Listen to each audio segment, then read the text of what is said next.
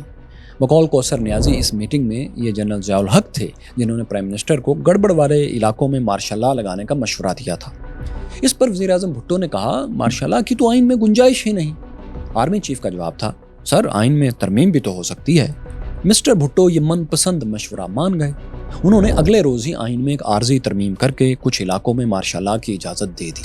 اس کے بعد کراچی، لاہور اور حیدرآباد میں مارشل لا نافذ کر دیا گیا۔ فوج کی مدد سے ان شہروں میں کرفیو بھی لگا دیا گیا۔ بعد میں مارشل لا اور کرفیو کا دائرہ فیصل آباد تک بڑھا دیا گیا۔ نیو یارک ٹائمز نے تبصرہ کیا کہ پاکستان کے 4 بڑے شہروں کے لوگوں کو گھروں میں بند کر دیا گیا ہے، وہ دن کے چند گھنٹوں کے سوا گھر کی دہلیز پار نہیں کر سکتے۔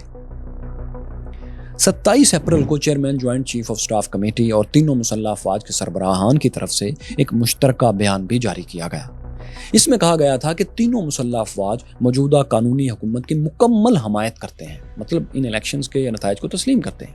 مسلح افواج حکومت کی طرف سے عائد کردہ آئینی ذمہ داریوں اور فرائض سے عہدہ برا ہوگی۔ زیڈ بھٹو کے لیے یہ بیان بہت حوصلہ افزا تھا۔ انہوں نے بھی فوج کو خوش کرنے کے لیے کئی اقدامات اوپر تلے کر دیے۔ سابق army chief general tikka Khan کو انہوں نے وزیر دفاع بنا دیا۔ سویلین انٹیلیجنس ادارے IB یعنی انٹیلیجنس بیورو جو کہ کچھ فوجی افسروں کی نگرانی کر رہا تھا، اسے نگرانی کرنے سے روک دیا۔ اس کا بیک گراؤنڈ یہ تھا کہ IB نے پرائم منسٹر کو یہ رپورٹ دی تھی کہ کچھ جنرلز اپوزیشن الائنس کے رہنماؤں سے رابطے میں ہیں۔ جب مسٹر بھٹو نے آرمی چیف کے سامنے یہ مسئلہ اٹھایا، یہ بات کی، تو جنرل ضیاء الحق نے احتجاج شروع کر دیا۔ انہوں نے کہا ISI کے ہوتے ہوئے سویلین انٹیلیجنس ادارے IB کو جنرلوں کے پیچھے لگانا فوج کی توہین ہے، یہ سلسلہ بند ہونا چاہیے۔ انہوں نے وزیر اعظم کو یقین دلایا کہ اس معاملے پر انہیں تحقیقات کرنے دی جائیں۔ وزیر اعظم بھٹو نے جنرل ضیاء الحق کی یقین دہانی پر بھروسہ کر لیا اور یہ احکامات جاری کر دیے کہ IB جرنیلوں کی سرویلنس بند کر دے۔ ان احکامات پر سختی سے عمل کروانے کے لیے انہوں نے اپنے اسپیشل سیکرٹری راؤ عبدالرشید کو IB ہیڈ بھی مقرر کر دیا، یعنی وہی جو آپریشن وکٹری میں بھی شامل تھے۔ زیڈ بھٹو کا خیال تھا کہ فوج کے حق میں کیے گئے اقدامات اور مارشل لا سے حالات ٹھیک ہو جائیں گے، لیکن حیرت انگیز طور پر طاقت کا بھرپور استعمال بھی احتجاج کی لہر کو دبا نہیں سکا۔ جن شہروں میں مارشل لا نافذ تھا وہاں بھی کئی ناخوشگوار واقعات پیش آئے۔ ان میں ایک واقعہ یہ تھا کہ 22 اپریل کو کراچی میں کچھ لوگوں نے کرفیو کی خلاف ورزی کر کے جلوس نکالا تو سیکیورٹی نے گولی چلا دی، جس سے کم از کم 10 لوگ مارے گئے۔ ایسے واقعات سے امن تو اب کیا قائم ہوتا، الٹا بھٹو حکومت مزید بدنام ہو گئی۔ اس کے بعد ایسے واقعات بھی پیش آئے جن میں فوج نے عوام پر گولی چلانے سے انکار کر دیا۔ بھٹو نے جب دیکھا کہ مارشل لا کے باوجود حالات بے قابو ہی ہیں تو انہیں یقین ہونے لگا کہ ہو نہ ہو کوئی طاقتور ہاتھ اپوزیشن کو تھپکی ضرور دے رہا ہے۔ یہ طاقتور ہاتھ ان کے خیال میں امریکہ ہی ہو سکتا تھا۔ 28 اپریل کو مسٹر بھٹو پارلیمنٹ میں آئے اور 2.25 گھنٹے تک ایک جذباتی تقریر کرتے رہے۔ انہوں نے کہا ہاتھی مجھ سے ناراض ہے۔ ہاتھی سے ان کی مراد امریکن ریپبلکن پارٹی تھی جس کی اس خطاب سے 4 ماہ پہلے تک امریکہ میں حکومت تھی، لیکن اس تقریر کے وقت ڈیموکریٹس کے پریزیڈنٹ جمی کارٹر وائٹ ہاؤس آ چکے تھے، مگر بھٹو کے نزدیک امریکی فورن پالیسی ہاتھی کے دور والی ہی چل رہی تھی۔ اسی ذہن کے ساتھ زیڈ بھٹو نے کہا کہ ہاتھی نے ویتنام اور مڈل ایسٹ پر ہمارے موقف کو تسلیم نہیں کیا۔ اس وقت ملک میں غیر ملکی کرنسی پانی کی طرح بہائی جا رہی ہے، لوگوں کو آزانے دینے کے لیے پیسے دیے جا رہے ہیں، جیل جانے کا معاوضہ دیا جا رہا ہے۔ یہ اپوزیشن اتحاد کی نہیں بلکہ ایک انٹرنیشنل الائنس کی سازش ہے۔ بلڈ ہاؤنڈز، شکاری کتے میرے خون کے پیاسے ہیں۔ یہ سب کچھ ہمارے ایٹمی پروگرام کی وجہ سے ہو رہا ہے، مطلب یہ اسے ڈی ریل کرنا چاہتے ہیں اور انہیں اس کی سزا دے رہے ہیں۔ بھٹو نے عوام کے سامنے یہ راز بھی فاش کیا کہ سابق امریکی وزیر خارجہ ہنری کسنجر نے ایٹمی پروگرام بند نہ کرنے پر انہیں سنگین نتائج کی دھمکیاں بھی دی تھیں۔ ساتھیوں، اس دھمکی کا بیک گراؤنڈ یہ تھا کہ بھٹو حکومت نے فرانس سے نیوکلیئر ری پروسیسنگ پلانٹ خریدنے کا ایک معاہدہ کیا تھا۔ اس کانٹریکٹ پر امریکی حکومت کو اعتراض تھا۔ اگست 1976 میں ہنری کسنجر مسٹر بھٹو سے لاہور میں ملے۔ بینظیر بھٹو نے لکھا ہے کہ ان کے والد اس ملاقات کے بعد جب گھر آئے تو ان کا چہرہ غصے سے سرخ تھا۔ انہوں نے بینظیر بھٹو کو بتایا کہ ہنری کسنجر نے کہا ہے کہ اس معاہدے پر نظر ثانی کرو ورنہ خوفناک مثال بننے کے لیے تیار رہو۔ کیوریس فیلوز، امریکہ بھٹو کے خلاف سازش میں کتنا شریک تھا یہ تو ہم ثبوت کے ساتھ نہیں کہہ سکتے، لیکن بھٹو کی طرف سے الزامات کا سخت رد عمل سامنے آ گیا۔ اس وقت ہنری کسنجر کی جگہ سائرس وینز امریکی وزیر خارجہ تھے۔ انہوں نے پی ایم بھٹو کو ایک خط لکھا. اس خط میں تحریر تھا کہ امریکی حکومت پاکستان کے داخلی معاملات میں کوئی مداخلت نہیں کر رہی اور نہ ہی ہم نے کسی بھی جماعت کو مالی طور پر مدد دی ہے.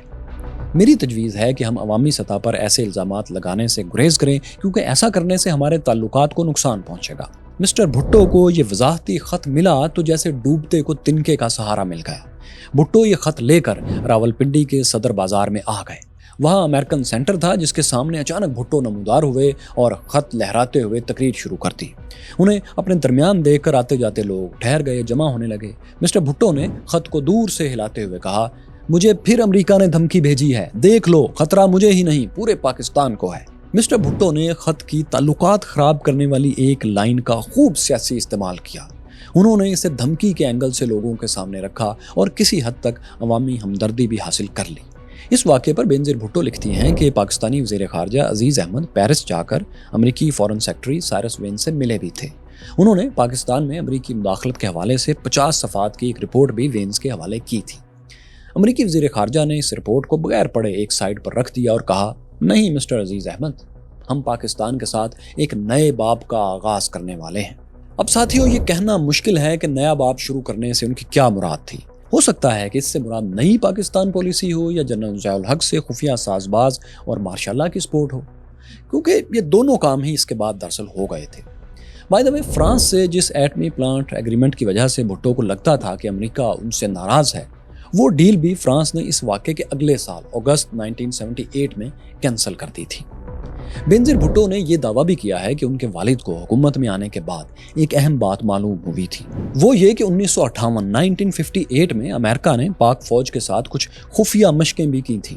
ان ایکسرسائزز میں آرمی کو سکھایا گیا تھا کہ کیسے کسی حکومت کو ہڑتالوں کے ذریعے مفلوج کرنا ہے. ان خفیہ مشقوں کو آپریشن ویل جیم یعنی پہیا جام کا نام دیا گیا تھا. پی این اے الائنس بھی پہیا جام ہڑتالوں کی کالز ہی دے رہی تھی. اس کا مطلب بینظیر بھٹو کی نظر میں یہ تھا کہ قومی اتحاد کی ہڑتالوں کے پیچھے دراصل ملٹری اسٹیبلشمنٹ کا اور وائٹ ہاؤس کا ہاتھ ہے، کیونکہ انہوں نے اسی وقت کے لیے تو انہیں تیار کیا ہے. جس وقت بھٹو کو لگتا تھا کہ امریکہ ان کی حکومت گرانے کی کوشش کر رہا ہے، انہی دنوں اپوزیشن لیڈرز بھی مارشاء اللہ پر متفق ہو رہے تھے. وہ سمجھ رہے تھے کہ بھٹو سے نجات کے لیے فوج کا سہارا لینا ہی پڑے گا تو لے لینا چاہیے. تو کیا اپوزیشن اس مقصد میں کامیاب ہوئی؟ کیا نظام مصطفیٰ کی تحریک واقعی نظام بدلنے کے لیے تھی یا اس اسموک سکرین کے پیچھے اور کچھ تھا؟ بھٹو اور جنرل ضیاء الحق میں آخری ڈائلاگ ہوا تھا. وہ ڈائلاگ کیا تھا؟ یہ سب آپ کو دکھائیں گے، لیکن اسی منی سیریز کی اگلی قسط میں. 1977 میں بھی پاکستان ایک نازک دور سے گزر رہا تھا.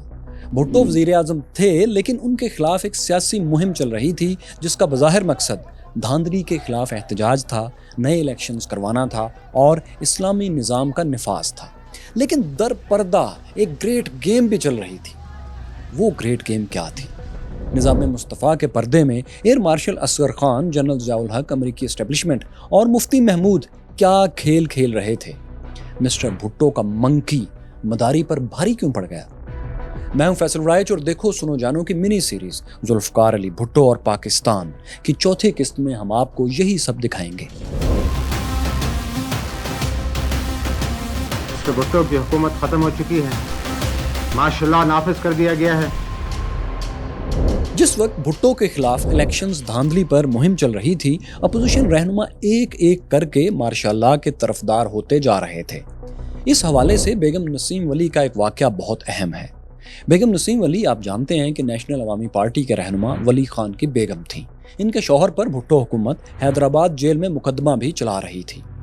ہوا یہ کہ ایک روز راولپنڈی میں مفتی محمود کی سردار شیرباز بزاری اور بیگم نسیم ولی سے ملاقات ہوئی. تینوں ایک کار میں سفر کر رہے تھے.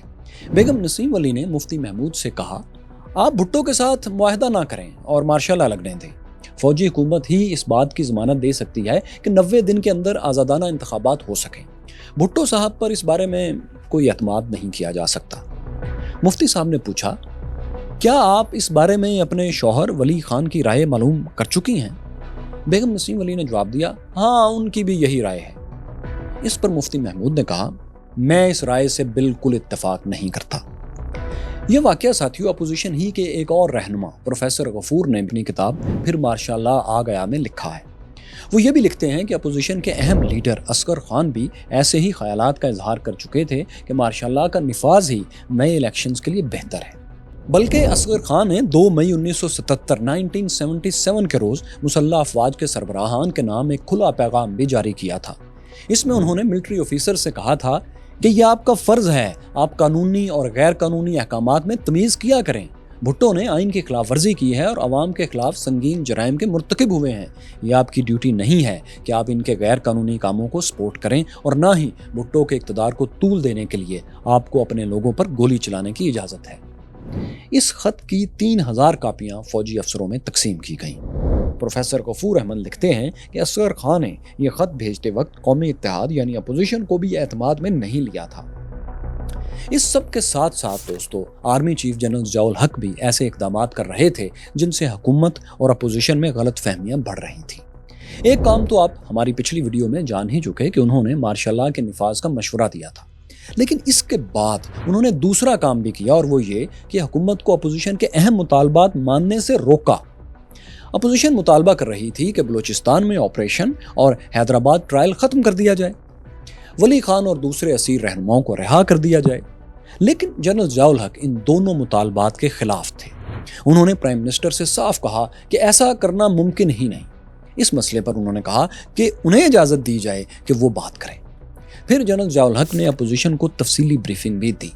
اس میں انہوں نے کہا کہ بلوچستان سے فوری طور پر فوج واپس نہیں بلائی جا سکتی، مطلب آپریشن بند نہیں کیا جا سکتا۔ اس کے ساتھ انہوں نے یہ بھی کہا کہ حیدرآباد کی خصوصی عدالت بھی ختم نہیں کی جا سکتی، اور نہ ہی اسیروں کی رہائی کا مطالبہ کوئی مناسب مطالبہ ہے۔ اب بظاہر تو اپوزیشن کو یہ بریفنگ احتجاج کو ٹھنڈا کرنے کی کوشش تھی، لیکن اصل میں ڈبل گیم تھی، کیونکہ جنرل ضیاء الحق نے حکومت پر قبضہ کرنے کے بعد اپوزیشن کے یہ دونوں مطالبات مان لیے تھے، یعنی حیدرآباد کا ٹرائل بھی ختم کر دیا گیا اور بلوچستان میں فوجی آپریشن روک کر بلوچ جنگجوؤں کے لیے عام معافی کا اعلان بھی کر دیا گیا۔ تو خیر، جنرل ضیاء الحق کی اس ڈبل گیم کے سائے تلے بھٹو کی تمام کوششیں ناکام ہوتی چلی گئیں۔ ایسے میں ذوالفقار علی بھٹو اور ان کے قریبی ساتھی ایک بڑے ہی اہم فیصلے پر سوچنے بھی لگے۔ وہ فیصلہ تھا کہ کیوں نہ ملک کا کنٹرول ہی فوج کے حوالے کر دیا جائے۔ 31 مئی کو پرائم منسٹر نے فوجی کمانڈرز کا اجلاس طلب کیا، جس میں جنرل ضیاء الحق بھی موجود تھے۔ اس اجلاس میں مولانا کوثر نیازی نے کہا کہ موجودہ بحران سے نکلنے کی آخری صورت ایک ہی ہے کہ آرمی ٹیک اوور کر لے امن کے لیے۔ وہ دعویٰ کرتے ہیں کہ میں نے اپنی تقریر کے الفاظ کا وزیر اعظم سے پہلے کبھی ذکر نہیں کیا تھا، یعنی یہ تجویز انہوں نے اپنے طور پر پیش کی تھی۔ زیڈ بھٹو نے یہ تقریر سنی، یہ جملے سنے اور کہا، میں مولانا کے خیالات سے اتفاق کرتا ہوں اور سمجھتا ہوں کہ اب ایک ہی صورت باقی رہ گئی ہے کہ آرمی ٹیک اوور کر لے۔ اگر آپ لوگ چاہیں تو میں بخوشی حکومت سے دستبردار ہونے کے لیے تیار ہوں، میں آج ہی لاڑکانہ چلا جاؤں گا۔ ان کی یہ بات سن کر جنرل ضیاء الحق سینے پر ہاتھ رکھتے ہوئے مؤدب کھڑے ہو گئے۔ انہوں نے بھٹو کی طرف جھکتے ہوئے کہا، نہیں سر، ہمارا ایسا کوئی ارادہ نہیں، ہم حکومت کا دایاں بازو ہیں، ہم وفادار ہیں اور وفادار رہیں گے۔ جب میٹنگ ختم ہوئی تو مولانا کوثر نیازی نے علیحدگی میں پرائم منسٹر ذوالفقار علی بھٹو سے کہا، سر، آرمی ضرور ٹیک اوور کرے گی۔ جنرل ضیاء الحق احتراماً کھڑے ہو کر دراصل اپنے ارادوں کو چھپا رہے تھے، یہ ان کی کیموفلیج تکنیک تھی۔ مولانا نے وزیر اعظم کو خبر دی کہ جب آپ نے حکومت چھوڑ کر لاڑکانہ جانے والی بات کی تھی تو دو جرنیلوں نے ایک دوسرے کو معنی خیز انداز میں کوہنیاں ماری تھی، یعنی اندر ہی اندر کوئی کھچڑی پک رہی ہے۔ کوثر نیازی کی ان باتوں پر مسٹر بھٹو بولے، میں تم سے پورا اتفاق کرتا ہوں۔ دوستو، مولانا کوثر نیازی تو یہ بھی لکھتے ہیں کہ وزیر اعظم بھٹو یقیناً جنرل ضیاء الحق کو ہٹانے کا فیصلہ لے چکے تھے۔ ان کی جگہ میجر جنرل عبداللہ ملک کو آرمی چیف بنائے جانے کا امکان تھا۔ جنرل ملک پاک آرمی کے چیف آف جنرل سٹاف تھے۔ آرمی چیف کے بعد فوج میں اہم ترین عہدے پر وہ فائز تھے۔ انہیں میجر جنرل سے لیفٹیننٹ جنرل اور پھر آرمی چیف کے عہدے پر ترقی دینا پرائم منسٹر کے لیے بالکل مشکل نہیں تھا، لیکن اس تعیناتی کے لیے زیڈ بھٹو مناسب وقت کا انتظار کر رہے تھے۔ وہ چاہتے تھے کہ پہلے ملک میں امن و امان قائم کر کے اقتدار پر اپنی گرفت مضبوط کر لی جائے، اس کے بعد جنرل ضیاء الحق کا کانٹا نکالا جائے اور انہیں ہٹا کر اپنی مرضی کا جنرل اس عہدے پر لایا جائے۔ انہوں نے ایک بار پھر سیاسی بحران ختم کرنے کے لیے اپوزیشن کو مذاکرات کی میز پر لانے کی کوشش شروع کر دی، لیکن اب پانی سر سے گزر چکا تھا۔ مخالف تحریک کا مومنٹم بن چکا تھا اور در پردہ جنرل ضیاء الحق بھی ان کے ساتھ تھے۔ چنانچہ پی این اے پرائم منسٹر کے استعفے سے کم کچھ بھی ماننے کو تیار نہیں۔ مسٹر بھٹو نے انہیں مذاکرات پر مجبور کرنے کے لیے ایک اور کام کیا۔ انہوں نے اپوزیشن کے گرفتار رہنماؤں میں سے مفتی محمود کو اور اصغر خان کو، ان دونوں کو اور ان کے ساتھ کچھ اور کو بھی سہالہ پولیس ریسٹ ہاؤس منتقل کروا دیا تاکہ انہیں باقیوں سے الگ رکھ کر مذاکرات کے لیے آمادہ کیا جا سکے۔ یہاں ذوالفقار علی بھٹو نے پیر پگارا کے ذریعے انہیں قائل کرنے کی کوششیں شروع کی۔ انہوں نے دوست اسلامی ممالک سے بھی رابطے کیے اور دباؤ ڈالنے کے لیے کہا۔ ان کی درخواست پر سعودی سفیر شیخ ریاض الخطیب سہالہ سینٹر جا کر اپوزیشن رہنماؤں سے ملے بھی۔ ان کے علاوہ لیبیا، کویت اور UAE کے وزرائے خارجہ بھی پرائم منسٹر اور اپوزیشن لیڈر سے مل کر صلح صفائی کی کوششیں کرواتے رہے۔ حکومت نے مذاکرات کے لیے اپوزیشن کے مرکزی رہنماؤں یعنی مفتی محمود، شاہ احمد دورانی اور اصغر خان کو بھی رہا کر دیا، لیکن رہائی کے بعد بھی اصغر خان مذاکرات کے لیے تیار نہیں ہوئے۔ اپوزیشن کے ایک اجلاس میں انہوں نے کہا، جانے دو مذاکرات کو۔ اس پر اپوزیشن کے ایک اور لیڈر سردار عبدالقیوم خان نے کہا، اس طرح تو پھر فوج حکومت میں آ جائے گی۔ اصغر خان کا جواب تھا، آتی ہے تو آنے دو۔ اس پر دونوں میں بحث شروع ہو گئی۔ سردار عبدالقیوم نے مارشاء لا سے پیدا ہونے والی سیاسی مشکلات پر تفصیل سے دلائل دیے تو اصغر خان لاجواب ہو گئے۔ انہوں نے کہا، اچھا ٹھیک ہے، مذاکرات کر لیں۔ اب کیا ہوا کہ حکومت اور اپوزیشن کے درمیان 3 جون سے مذاکرات کا باقاعدہ آغاز ہو گیا۔ یہ ٹیبل ٹاکس پرائم منسٹر سیکریٹریٹ میں تقریباً 1 ماہ تک جاری رہی۔ حکومت کی طرف سے ذوالفقار علی بھٹو خود لیڈ کر رہے تھے، جبکہ اپوزیشن ٹیم کے سربراہ مفتی محمود تھے۔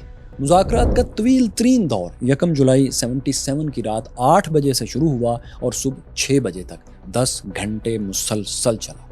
دونوں طرف سے لچک کا مظاہرہ کیا گیا۔ ذوالفقار علی بھٹو پورے ملک میں ہی عام انتخابات دوبارہ کروانے پر تیار ہو گئے۔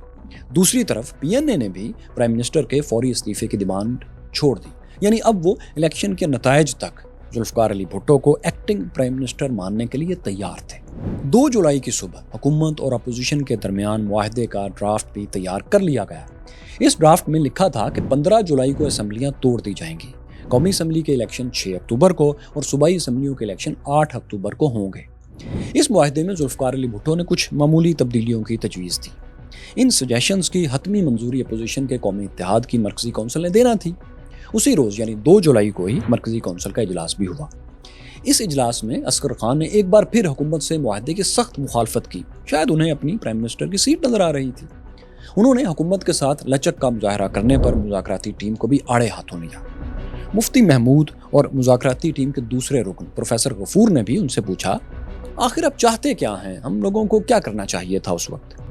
اصغر خان نے گرج کر کہا، آپ اجلاس سے اٹھ کر چلے آتے، میں سمجھوتے پر لعنت بھیجتا ہوں۔ اگر آپ لوگوں نے اس پر دستخط کیے تو یاد رکھیں میں آپ کے خلاف بھی تحریک چلاؤں گا۔ میں عوام کو بتاؤں گا کہ آپ لوگوں نے شہیدوں کے خون سے غداری کر دی ہے۔ اس کے بعد اصغر خان نے ایک بہت ہی اہم بات کی۔ انہوں نے کہا، آپ لوگ درمیان سے ہٹ جائیں، میں خود تمام معاملات ہینڈل کر لوں گا، اور فوج کی طرف سے یہ گارنٹی بھی میں دینے کو تیار ہوں کہ مارشاء لا کے بعد 90 دن میں الیکشنز ہو جائیں گے۔ اصغر خان کے ان الفاظ کے بعد اجلاس میں سناٹا چھا گیا۔ مفتی محمود نے کہا، آپ جانتے ہیں آپ کیا کہہ رہے ہیں؟ فوج آئی تو بھٹو کا خاتمہ تو وہ کرے گی ہی، ہمارے ہاتھ بھی کچھ نہیں آئے گا۔ پرجوش لیکن نا تجربہ کار retired air marshal Asghar Khan نے جواب میں حقارت سے کہا اور اجلاس سے واک آؤٹ کر گئے۔ بائی دا وے، یہ واقعہ اس تفصیل سے جماعت اسلامی کی طرف سے اپوزیشن لیڈر پروفیسر غفور، جو کہ اس اجلاس میں شریک تھے، انہوں نے اپنی کتاب میں نہیں لکھا۔ تاہم انہوں نے یہ ضرور لکھا ہے کہ قومی اتحاد کے وہ رہنما جو معاہدے کے حق میں نہیں تھے، اس موقع پر بہت شدید جارحانہ رویہ دکھاتے رہے۔ وہ مذاکراتی ٹیم پر برہم بھی ہوئے۔ پروفیسر غفور کی ان باتوں سے دراصل واضح طور پر ہم اندازہ لگا سکتے ہیں کہ کوثر نیازی نے جو واقعہ لکھا وہ حقیقت سے دور ہرگز نہیں تھا۔ کوثر نیازی کو یہ واقعہ غالباً سردار عبدالقیوم نے سنایا تھا، جو اس میٹنگ میں موجود تھے اور اگلے روز 3 جولائی کو کوثر نیازی سے ملے بھی تھے۔ مولانا نے لکھا ہے کہ سردار عبدالقیوم نے انہیں خبردار کیا تھا کہ کچھ اپوزیشن رہنماؤں کے جرنیلوں کے ساتھ رابطے ہیں اور فوج ٹیک اوور کر سکتی ہے۔ کوثر نیازی نے اس بات سے فوری طور پر وزیر اعظم بھٹو کو آگاہ بھی کر دیا۔ مسٹر بھٹو کو یہ بات معلوم ہوئی تو انہوں نے جنرل ضیاء الحق سے پوچھ تاچھ کی، لیکن آرمی چیف نے اس بات کو مسترد کر دیا کہ ان کا کوئی جنرل اپوزیشن سے رابطے میں ہے۔ پرائم منسٹر نے ان کی بات تسلیم کر لی اور ایک بار پھر اہم ترین وارننگ کو نظر انداز کر دیا۔ حالانکہ یہ دوسری مرتبہ تھا کہ اپوزیشن رہنماؤں کے جرنیلوں سے خفیہ تعلقات کی بات بھٹو صاحب کے سامنے رکھ دی گئی تھی۔ اس سے پہلے یہی رپورٹ آپ جان چکے ہیں کہ سویلین انٹیلیجنس ادارے IB کی طرف سے بھی آ چکی تھی، جس پر جرنیلوں کی نگرانی بھی شروع کر دی گئی تھی۔